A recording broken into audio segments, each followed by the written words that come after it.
Welcome to Driven, the Unscripted Success Podcast, with your hosts, Mike Menino and Nariman Hamden, bringing you insights and stories on achieving personal, professional, and financial success.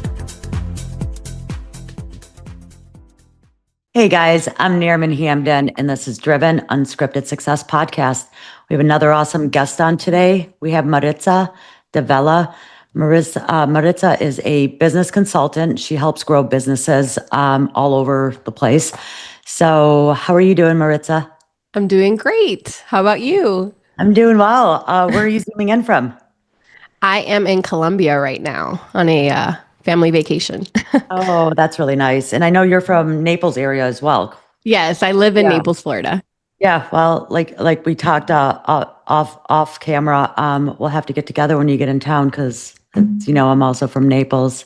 Yes, that'd be great. I'd love to. Awesome.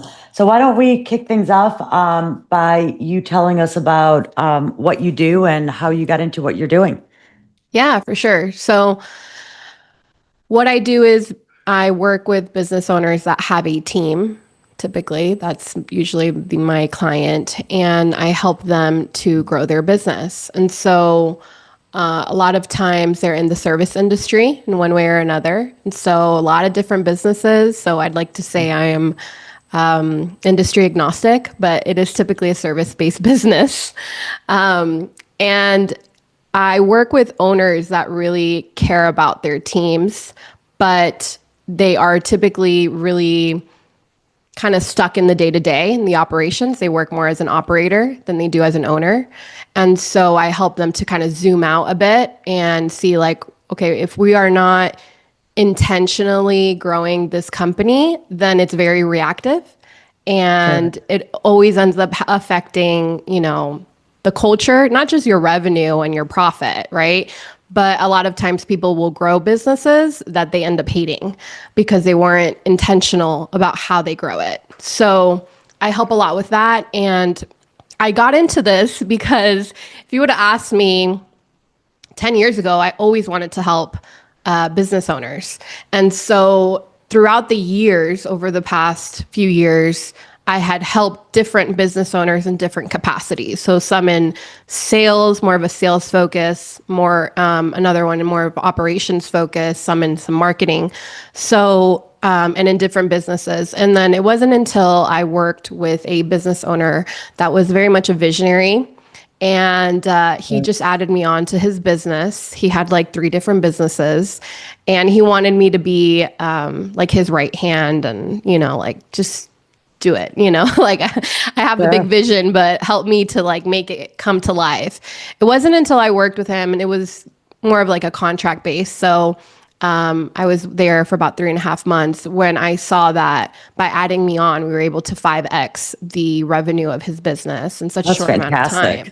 Yeah. And so that's when I realized, wait a second, there are 2 different business owners. I like to think there's one that's they're really good at sales. They're really good at relationships. They're really good at having big ideas and all that. But then there's someone else that usually is really good at implementing and making sure the thing runs like a well-oiled machine.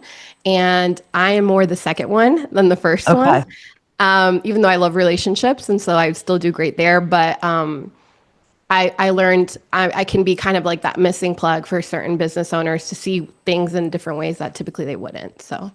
That's fantastic. So let me ask you this. So when you think back, are there any moments that you'd say really changed the game for you in your career? Yes. When I look back, when you start as an entrepreneur, I don't know if this happened with you, but it did happen with me, where you're learning so many different things, so many different areas where, what's the lead magnet and how do I make a funnel to, what's the sales tactic to use or, there's so many things you don't know. And you basically are horrible at all of them in the very beginning because you have to build up that skill set. Right. And so in the beginning, I would beat myself up a lot about, not being like great at everything from the very get-go. And then I realized there are some things I'm naturally good at. And so once I started focusing on the things that I'm naturally good at, is when I started seeing success. Because while there are certain areas that you should develop as an entrepreneur that maybe don't come naturally, there are other areas that come so easily for us that if you are able to identify those, then that's really like your niche, your secret sauce, Sure, yeah. Then you can capitalize on it and nurture it and grow from there to become even better, which 100%. which turns into being able to help your client out, Right. Yeah. Because what you think is like, and a lot of times we downplay our strengths, Sure. because we think, well, that's not that special because it's always been easy for us. But when other people look at it, they're like, I could never, like do that. So it's realizing the special, gift that, God put in you, God made in you. And how can I use this to really serve other people? Sure. So how do you deal with taking risks? Is there a time when when rolling the dice really worked out for you? Well, a lot of times, but a lot of times it didn't, right? So risk is risk. I like to think that you need to have some courage if you're going to be successful in any area of life, because, whether it's business or marriage or you want to get healthier, it's risk.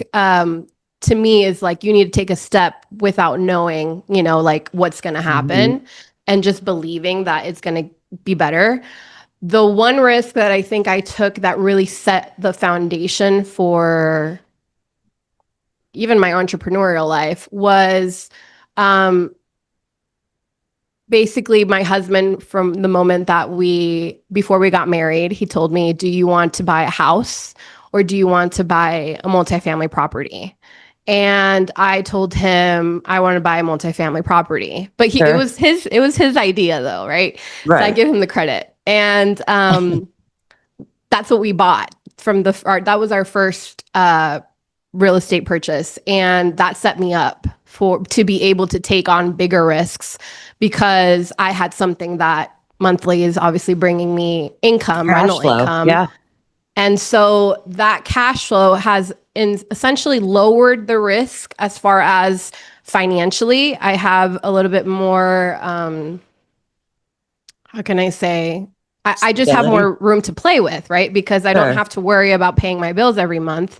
So it's like, okay, well, this lowered the risk, but when I was first buying it, I knew nothing, right? So it's very risky, like when we first did it, but like, because you don't know anything about tenants, property management, construction, rehab. You don't know anything about that. But now I can look back and say that was such a great, like, it set me up really to be able to do the things today. Yeah, and it gives you that financial stability, with that recurring monthly rent coming in, and then you pay your expenses, and then you've basically got a cash cow. It's just cash flow coming in every month.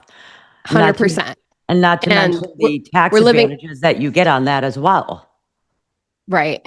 And I mean, the cash flow is great. And I mean, I know there's people that say like, I don't buy for cash flow. I don't know who you are because like I will always buy for cash flow. Right. I'm not looking to babysit tenants. Like, yeah, exactly. But you also get so many other benefits from it, right? The equity that comes with that, the pay down principal from the tenants. Like there's so many things. So that was a risk that we took when I was very young, and it paid off, thankfully, because it doesn't always pay off. And I know that, but it did. And it really helped me to take on bigger risks down the road. That's fantastic.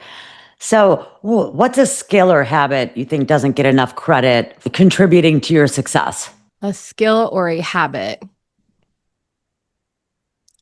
I would probably say a habit that I have that doesn't get enough credit is that I always talk about work or business with my husband.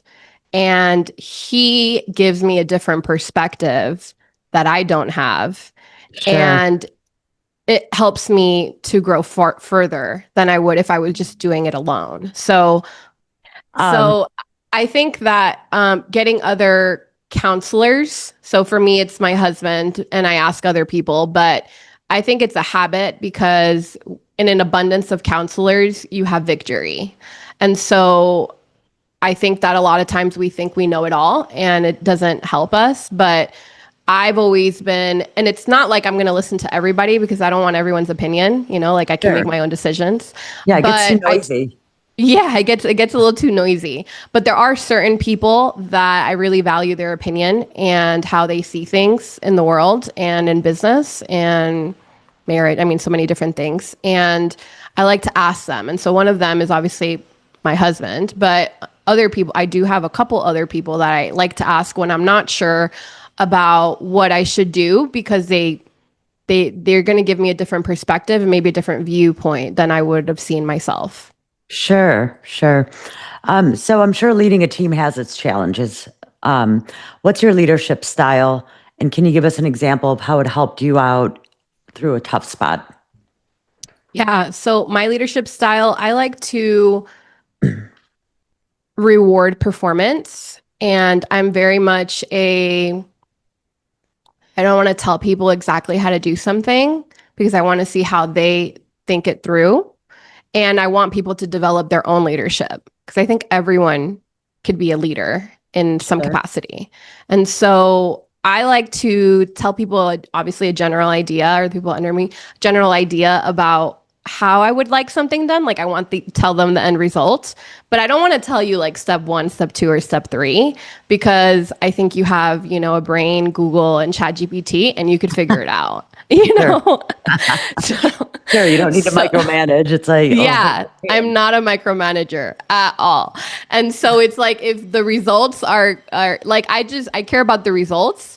And so the how is really not important to me. It's way more of like, where am I trying to get to and where, so I think that is difficult sometimes for some people when they're not used to that, because a lot of times I've seen leaders that are like micromanagers, and that's what maybe they have received in the past. And so maybe they think that's what they need to do. But there's only certain things that are really important to me. But aside from that, it's like, let me give you the end result and you figure out how to do it. And so I think it helps build people's internal leadership so that they have to have that, I can make it happen attitude, and so, and if you don't, by me doing that to you, it puts you in a moment of like, you feel a little risky because maybe you haven't had that ability or that opportunity. But once you do it over and over again, I can handle this, and nothing really gets in the way. Sure, yeah, it kind of puts them in a vulnerability stage, phase where they're like, it's unknown, it's something new they have to learn, but they're they're in their comfort zone of what they already know. But once you push through and it works out, I mean, it's such an empowering feeling. It's so empowering, and I think that we need to empower people in companies, right? And so even if you have like an administrative assistant that, maybe is doing calendars and email, like, things that are foundational, if you put a little bit more responsibility on them, I like to see like how much farther people can go. And that's one of the things I talk to about with my clients, because they're very used to, like the client that I typically work with, they're very used to putting everything on themselves because that's how they got their business to work. They have momentum in their business already. So you're so used to, let me do this, let me do that, and I tell them, okay, but like that's you need to also empower your employees and your team, because if you're the one resolving and solving every problem, it's going to be a cage. You're building a cage for yourself, you know? Sure. And so, let's start to empower your employees. And so sometimes when I'm facilitating a leadership meeting with them and their team, and I see that I've seen this and and I'm like, okay, so who's going to do this? And it's always like the owner starts to, like after a while, you start seeing like, I have to talk to them a little bit because it's like, well, you have a team for a reason. They have to, Sure. they have to take on the charge. And so, teaching them to how to empower their own employees and stuff like that. Sure, because they're so used to doing it on their own because they created everything and had to grind to get to that point.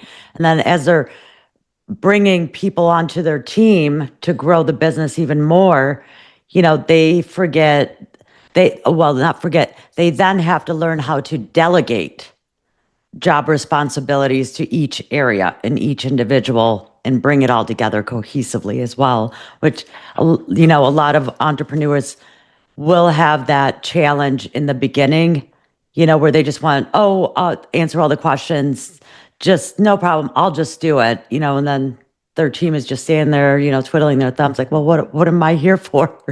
Right. 100%. I like to tell them, you can't steer the ship if you're busy bailing water. Yes, that's a great analogy. Absolutely. Absolutely. So so when you're building your dream team, what's the one trait you always look for and why?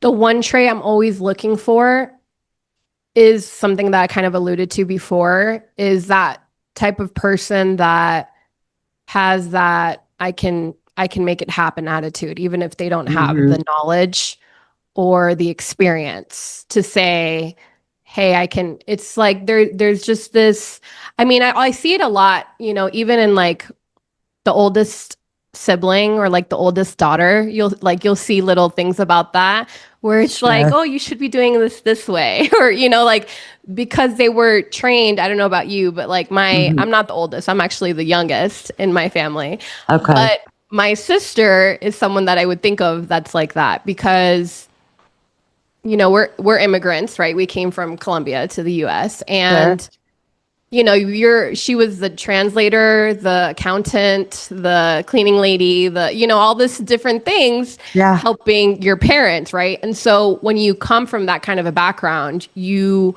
could go to another country, you could do something else. And I'm not worried about, I've never been there, or I don't know how to do this operations, or I don't know how to do this market. I've never been in the marketing world. Sure. Okay, great.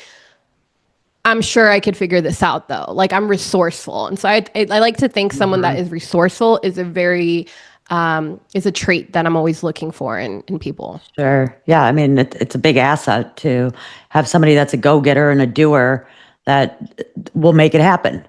100%. They're not afraid of the challenge, and they're like, okay, I guess I'll figure it out, and along the way, as you're figuring it out, you might not know everything, but then they know how to ask for help because they're in that mindset, so that's pretty 100%. Cool. So how do you encourage your team to think outside the box and bring new ideas to the table? Typically, I will ask, that I would say, and also rewarding when they do what I like them to do. Hang on one sec. I don't know what is going on with the internet here. It keeps pausing. Okay, we'll carry on. Sorry about that. So I would say rewarding the behavior because sometimes they will do that, on their own. And so rewarding that when it comes up, whether that is, just an affirmation, like, wow, this is amazing. I love that you did that. Please, like, this is great. Like, when you give a compliment, even something like that it's a small reward, but it is something that, and so letting them know. And when I haven't seen it, then I typically will ask, what's going on, because,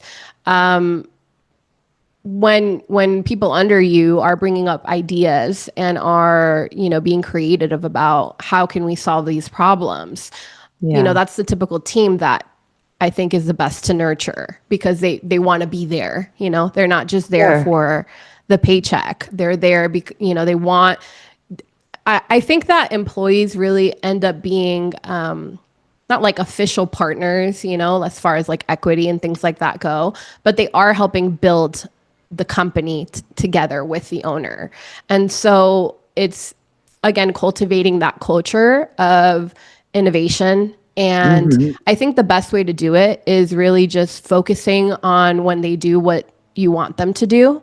And for me, it's really easy for me to like affirm someone. I would say that that's probably like my main love language. So I can do that really easily. Sure. But, every so often, like giving them a gift or, paying for lunch or things like, just things, some just a touch. Yeah. Sure. And it doesn't need to be like their birthday or Christmas, it's like. Right. It's something they did in that moment or that day and you see it and catch it and you let them know. Right. So I think doing that and just focusing when they do the right thing and when they don't, telling them what they should do instead. Sure. Yeah. Just having some constructive criticism, and which helps them. Yeah. So what's a day in your life look like and how do you juggle work and everything else? Every day is a little different for me right now. But juggling everything, I think everything is not really a balance. I think it's more of a harmony of, some days I'm going to be more focused. Like right now I'm on vacation, right? So I'm not grinding at work at this very moment, right? But It doesn't mean that work is not a priority because, obviously I'm here, right? So I think life in itself is a juggle of priorities and understanding what is most important. So when if I am on this vacation, I am prioritizing my family, right? So I'm going to be spending way more time. But once I'm back, it's okay. Now I have all the time in the world.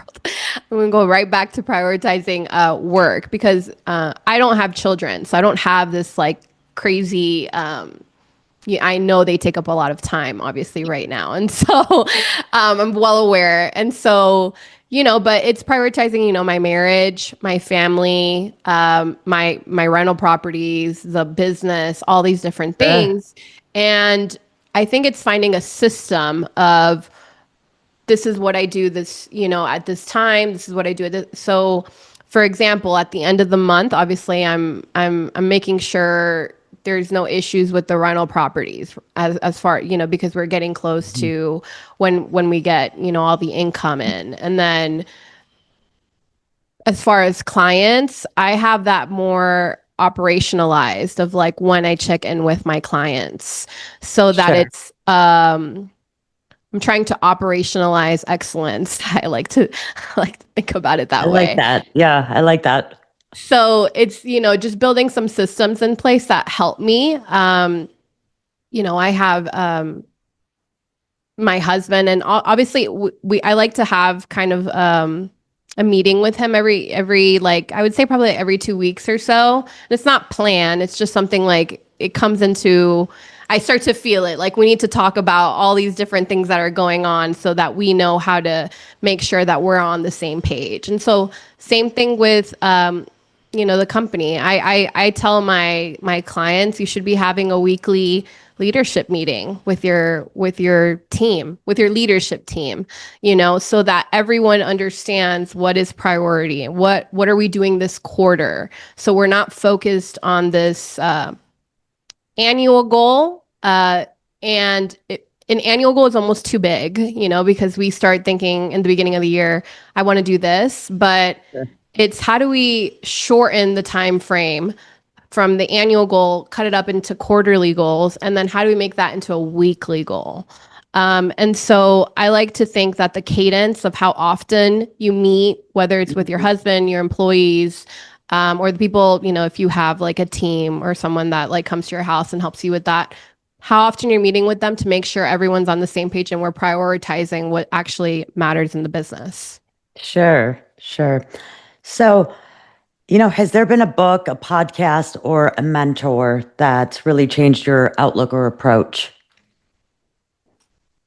I would like to say a mentor has really changed my approach on relationships, and I would say my pastor, my spiritual father, that's been a great mentor for me. He's the type of person that, and I don't know if but like in love or in relationships, a lot of times, I don't know if this happened to you, but there's like a count in your head, like I'm giving a lot, or this person isn't giving a lot, or things like that.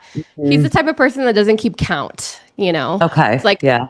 I'll give, I'll give, I'll give, I'll give. And like, it's okay if I'm receiving less than what this Sure. person gives me, whether it's an employee or like, any other relationship you have. And so he has taught me to not keep count.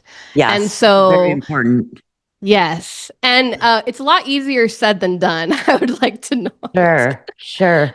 But when you don't keep count, like I like to say, like love is not fair, like, or success is not fair, or favor is not fair. When people say like, why does everybody like this person more? And I'm doing so much more work, right? Or, things like that. And it's not fair. And so but it doesn't have to be, And so when you are just a generous person, not only with your money or your heart or your time or your service, one way or another, it always comes back to you. And for so, sure. yes. And so he's taught me that. The more good you do, the more good comes back, where there's just no need to keep count, to have that tally sheet of, okay, well, I did this 5 times, he did this 2 times. Everybody functions differently. Right. And I've learned that a lot of people, don't intentionally do things, to be hurtful or take advantage. They don't realize it. They're just there and doing what they're doing, So, Right. so yeah, it's good that your spiritual advisor is working through that with you. He's Yeah. great. I mean, he doesn't tell me this. Like, it's not something that I like to tell him. I learn a lot more from him by just observing him than I do by what he tells me, So I see him live that out, day by day, even if people hurt him or, are ungrateful or whatever, I see it all the time. And so that has helped me in many aspects, but I think that in marriage and business and and all types of relationships that you have, when you're focused on giving, it's because you're focused on the other person and you're not focused on yourself. You're really thinking about that other person. And so that always comes back to you one way or another and helps you. Absolutely. I mean, my priest is my spiritual advisor as well. I go to him, and I mean, he is just the most non-judgmental person I've ever met. And, and like you, I observe him as well. And it's like, I don't, like, for me, I don't understand the amount of responsibility pastors and priests take on, especially with all the different personalities they're dealing with, all at once. So I always find that just so fascinating that, wow, like they're just some of them are even keeled, and just don't read into things and just are very neutral and know how to deal with every different personality, and whether it's challenging or, there's some difficult people out there, there's some easy people out there. So it's like, I just pray for them. Like, I'm like, oh my gosh, I could never do this. Like, no way. 100%. I think exactly the same way. They have a great amount of patience. Yes. Like, God bless you, literally. Yeah, exactly. So how do you tackle learning new things, especially stuff that's outside of your comfort zone? Before I would, like I said, beat myself up, but now I embrace it because when it's something new, I realize I'm going to become better in some way, shape, or form after I go through this. So one of the things that I do when I'm tackling something new in business, like if I'm trying to do something new or something different, is I track. So a lot of people like to say that you can't there are things that are not quantifiable. And so there's like money is an easy way to keep score because you know how much money you have in your bank account kind of thing. Sure. But you can, I like to think you can quantify even qualitative metrics. So for example, like even in my marriage, it's like, well, how well is my marriage doing, like right now? Like I could come up with a score, like, or A, B, C, D, F, like I could, it doesn't mean, it's not like a number that I could say, but like I would with money, but I can come up with a metric. And so when I'm starting something new in really any area, I like to see progress, even if it's brand spanking new. And this is something that I live it. And so I also teach this to my clients because unfortunately, many times they don't track anything. And so they're trying all these new initiatives and they just think like, something's going to work. And so I like to think, let's track this because what you measure, you master, So I had a client that's in the service industry, but she's also sells products. And she was telling me, I want to get to this certain amount of revenue, and I've been trying to do this for 4 years. And I haven't been able to hit it, And so I said, great. So my easiest solution is let's track it. How much do you need to bill, every week? How much product do you need to sell every week? And let's just track it for this quarter. And sure. For quarter 2 of this year, she did that and she has way over exceeded her goal. I'm like, you're way on track to hit, your annual goal if you just continue. And so I think that when we're doing something new and we're not good at it, we shouldn't expect these crazy results. But if you are doing something new, if you start tracking it and you see this week, I'm not doing so great. Next week, inevitably, you end up doing a little bit more effort than you did the previous week. And it shows you a pattern, where you could see, okay, well, in this quarter, it looks like during this, the third week of each month, it's dropping here. Why? Right. And yeah, so you are more of a statistical and analytical thinker. I would say so. Yeah. I'm more analytical and systematic, I guess, because a lot of times the people I work with are very overwhelmed. And it's like, we need to get you really clear. Because once if you want to hit a goal, any goal, if you know right now, this week, how close am I to hitting that goal, it gives you clarity. And you start to see am I staying stuck in the same level? And am I just going to relive last year? Or am I actually progressing? And I like to say there's a formula to progress. And really, it's just what's your annual goal divided by your weekly metrics tracked.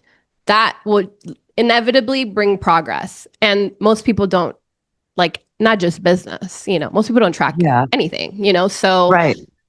So, if you weigh yourself on the scale every week, you'll inevitably maybe I won't eat, that ice cream later tonight or something, if you see that it's a little higher.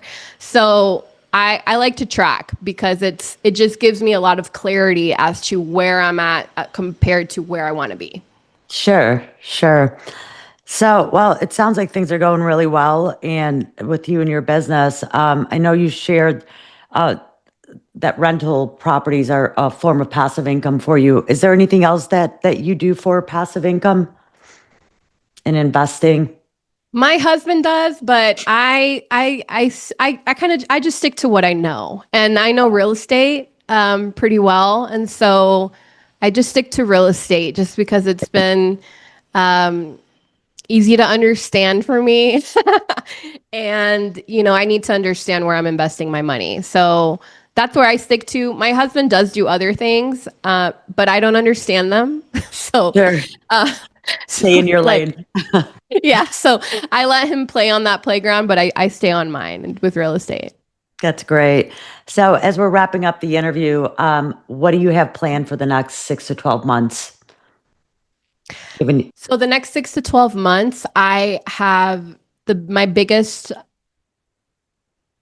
priority right now for my business, and I like to think we all have one, but my biggest priority right now is speaking engagements. So you will see me more in the next 6 to 12 months speaking in events, speaking in conferences, doing a lot more podcasts, and a lot more things like that, so that people can really, what I'm trying to do is equip my who I'm trying to help, right? So to understand better, so that they can get to the next level. And so that is like my priority right now for the next year or so. And I'm training for it. I like to prepare for it. And yeah, so that's been my priority or my focus right now. Great. Well, thank you so much for coming on. And if anybody would like to get a hold of you or need your services to help grow their business, how do they get in touch with you?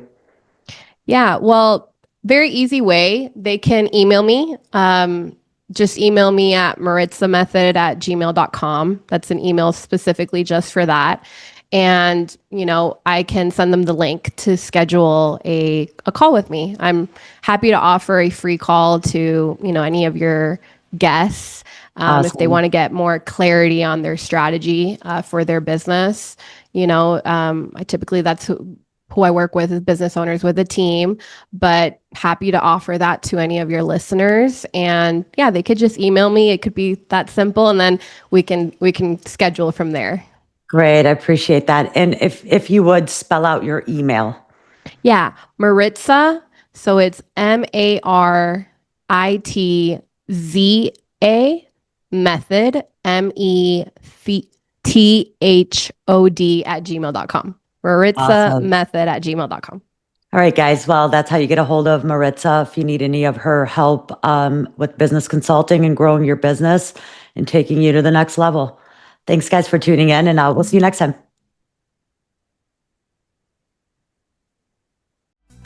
Thanks for listening to Driven, the Unscripted Success Podcast. Want to share your story? Apply to be a guest at drivensuccesspodcast.com/guest.